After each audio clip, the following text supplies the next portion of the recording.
आज का प्रश्न है, आदिकाल में हम परमात्मा से कब और कैसे अलग हुए।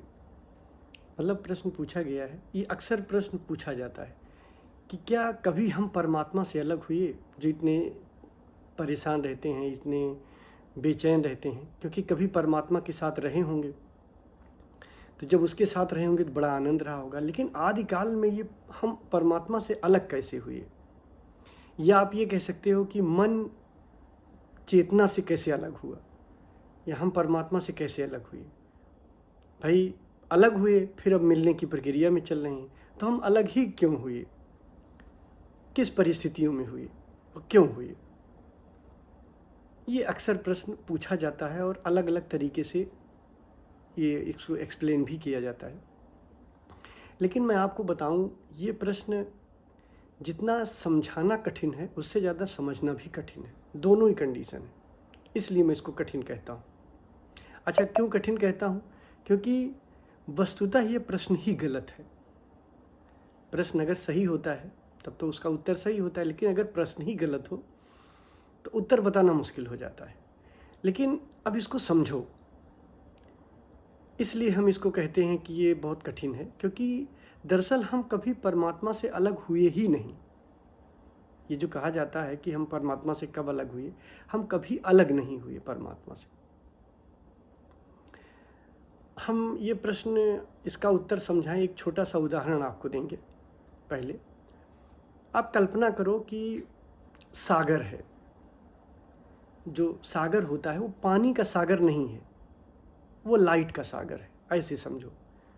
जो सागर है वो लाइट का सागर है, और जो सागर के ऊपर की लहरें हैं, छोटी छोटी ऊपर सागर के ऊपर लहरें होती हैं, तो जो लहरें हैं वो उन लहरों में कहीं प्रकाश कम है, कहीं प्रकाश ज़्यादा है, ठीक।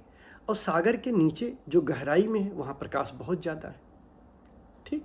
तो अब आपके समझ में आएगा कि जो सागर की लहरें हैं, जो ऊपर की लहरें हैं और छोटी छोटी जो लहरें हैं, उसका जो प्रकाश है अलग अलग लहरों का अलग अलग है। किसी का कम प्रकाश है, किसी का ज़्यादा प्रकाश है। अब जिन लहरों का प्रकाश कम है, ठीक, वहाँ पे अंधेरा आ जाता है, तो वो लहरें क्या करती हैं, उस अंधेरे को ही अपना दुख समझने लगती हैं। पहले आप ये उदाहरण समझ लो तो समझ में आएगा, जो भी आगे समझाएंगे। जिन लहरों में प्रकाश कम होती है, जहाँ प्रकाश कम होगा वहाँ हल्का सा अंधेरा होने लग जाएगा। उस अंधेरे में वो जो लहरें हैं जुड़ने लगती हैं उन अंधेरों से, मतलब अपने से उत्पन्न होता है और अपने से जुड़ने लगती हैं। और जब जुड़ती हैं तो अब वो लहर क्या करेगी, वो लहर कहेगी कि जो अंधेरा उसके आसपास हो रहा है, उस अंधेरे से जुड़ के दुखी होगी। इल्यूज़न पैदा हो जाएगा कि यहाँ पे जो है अंधेरा है, तो यहाँ पे डर है, एक डरावना चीज़ पैदा हो जाएगी, डरावना भाव आएगा वहाँ पे उस लहर को। लेकिन जहाँ प्रकाश ज़्यादा है जिस लहर पे, उस पर डर नहीं पैदा होगा, क्योंकि वहाँ पे अंधेरा और कम हो जाता है। ठीक ऐसे ही कॉन्शियसनेस की अवस्था होती है, जहाँ कॉन्शियसनेस बहुत ज़्यादा है। जहाँ कॉन्शियसनेस ज़्यादा है वहाँ तो कोई दिक्कत नहीं, समाधि की अवस्था में कॉन्शियसनेस बहुत ज़्यादा हो जाती है। लेकिन जब कॉन्शियसनेस कम होने लगती है, तो वो जो चेतना है, वो जो कॉन्शियसनेस है, वो जुड़ जाती है। मतलब इल्यूजन उसको पैदा हो जाता है, अपने से ही जुड़ के दुखी होने लग जाती है। मन कैसे पैदा हुआ? कॉन्शियसनेस जहाँ कम है, ठीक, कॉन्शियसनेस के कम होने से, जहाँ पे प्रकाश कम है, जैसे मैंने अभी बताया सागर का उदाहरण दिया, जहाँ पे प्रकाश कम है, वैसे ये कॉन्शियसनेस का सागर मान लो अस्तित्व का। और इस कॉन्शियसनेस के सागर में जहाँ पे कॉन्शियसनेस कम है, वहाँ इल्यूजन पैदा हो जाता है, वहाँ जुड़ाव पैदा हो जाता है। जैसे आप रात में सोते हो, सोने के दौरान अंधेरे, अब रात में जब आप सोने लगते हो, नींद में आप जाते हो, तो नींद में क्या होती है, कॉन्शियसनेस कम होने लगती है। तो कम होने लगती है तो आप देखो, जब कॉन्शियसनेस कम होने लगती है तो आप स्वप्नावस्था में चले जाते हो। अब सपने में देख रहे हो कोई आपको मार रहा है, आपको कोई डरा रहा है, कोई आपको परेशान कर रहा है।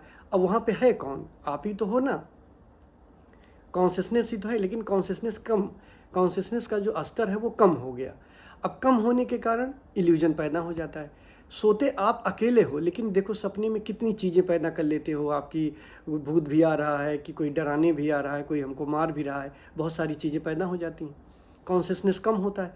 अच्छा, जब कॉन्शियसनेस कम होता है और जब इल्यूजन पैदा होता है तो हम उसी से जुड़ जाते हैं।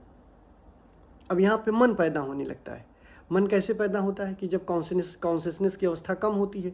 कॉन्शियसनेस की अवस्था कम होने से हम जो चेतना होती है, यानी कि जो चेतना कॉन्शियसनेस एक ही बात है। अब यहाँ पे जब कॉन्शियसनेस कम की बात कर रहे हैं तो कॉन्शियसनेस जहाँ पे होश कम है, जैसे प्रकाश कम होता है तो अंधेरा पैदा हो जाता है, वैसे जब कॉन्शियसनेस कम होती है तो इल्यूजन पैदा हो जाता है। मान लो आप सपने में गए, कोई आपको डरा रहा है, कोई आपको परेशान कर रहा है, तो आप क्या सोचोगे? आप डर जाओगे। आप सोचोगे कि मुझे अच्छा नहीं लग रहा है या मुझे खराब लग रहा है। वो अनुभव बनेगा ना, वहीं मन पैदा हो जाता है। प्योर कॉन्शियसनेस में कोई मन नहीं होता है, लेकिन जब वो कॉन्शियसनेस किसी से जुड़ जाती है, व्यक्ति, परिस्थिति या समाज, कहीं से भी जब वो जुड़ती है, अब उसको सुख और दुख पैदा होने लगता है। तो यहीं से स्मृतियाँ पैदा होती हैं। अगर आपकी स्मृतियाँ पैदा होने लगी, स्मृतियाँ नहीं तो मन भी नहीं है, यहीं से आपको स्मृतियाँ पैदा होने लगती हैं। कुछ अच्छा सोचते हो, कुछ बुरा सोचते हो, अब यहीं से विचार पैदा होने लगता है। जैसे एक प्योर बच्चा आप देखते हो, एक न्यूनेट्स होता है, जो बच्चा पैदा होता है उसके अंदर कॉन्शियसनेस होती है, लेकिन अभी मन नहीं पैदा होता है। लेकिन वो धीरे धीरे जैसे जैसे बड़ा होने लगता है, अब यहाँ पे कॉन्शियसनेस थोड़ा सा बढ़ने लगी, लेकिन एक निश्चित फेज में जब कॉन्शियसनेस आती है तो इल्यूजन पैदा हो जाता है। जब वो बच्चा बड़ा होने लगता है, अब जब थोड़ा बड़ा होगा, थोड़ी बुद्धि और खुलती है, उसकी कॉन्शियसनेस बढ़ती है, अब उसको कुछ चीज़ें अच्छी लगती हैं, कुछ चीज़ें अच्छी नहीं लगती हैं, तो एक स्मृति और यहाँ से एक मन पैदा होने लगता है। तो इस तरह से खेल चलता है। तो मनुष्य के लेवल में भी कॉन्शियसनेस का एक रेंज है। आप स्वप्न से जागृत अवस्था तक चल रहे हो तो कॉन्शियसनेस का इस रेंज में आप रहते हो। मनुष्यता एक निश्चित कॉन्शियसनेस के रेंज में रहती है। पशुता भी एक निश्चित कॉन्शियसनेस के रेंज में रहती है। अब पशुता, जो पशु हैं, उनकी कॉन्शियसनेस मनुष्य के नीचे है।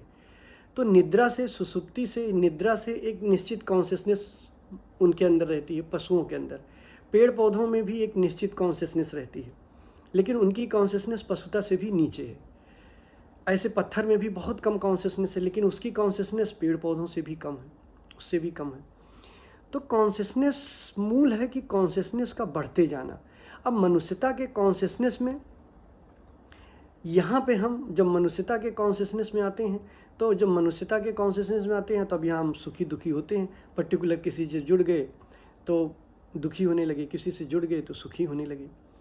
तो ये बात जो मैं प्रश्न का उत्तर बता रहा हूँ, ये बहुत कठिन है समझना। मैं जानता हूँ मेरी बहुत सी बातें आप इस तरह नहीं समझ पाते हो, लेकिन धीरे धीरे एक समय आएगा जब आप समझोगे, क्योंकि जब आप ध्यान भी करते हो तो ये अच्छे से आप समझ सकते हो। तो इस अस्तित्व में कॉन्शियसनेस के अलावा कुछ नहीं है। जैसे मैंने कहा कि एक प्रकाश का सागर कल्पना कर, वैसे मैं कह रहा हूँ कि ये पूरा अस्तित्व एक कॉन्शियसनेस का सागर है। अब कहीं कॉन्शियसनेस कम है, कहीं कॉन्शियसनेस ज़्यादा है। जहाँ कॉन्शियसनेस कम है तो जो कम होने वाली, जो कम अंश वाली कॉन्शियसनेस है, वो इल्यूजन पैदा कर लेती है।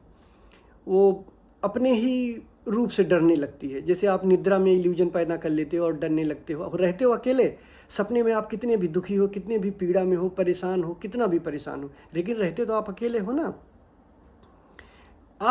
वो आपकी कॉन्शियसनेस कितना डर पैदा कर लेती है। वही कॉन्शियसनेस जब आप जाग जाते हो, कॉन्शियसनेस का स्तर थोड़ा बढ़ जाता है जागृत में। तो जब कॉन्शियसनेस का स्तर थोड़ा बढ़ जाता है, सारे डर खत्म हो जाते हैं। आप हंसते हो, अरे इतना मैं डर रहा है तो नींद थी।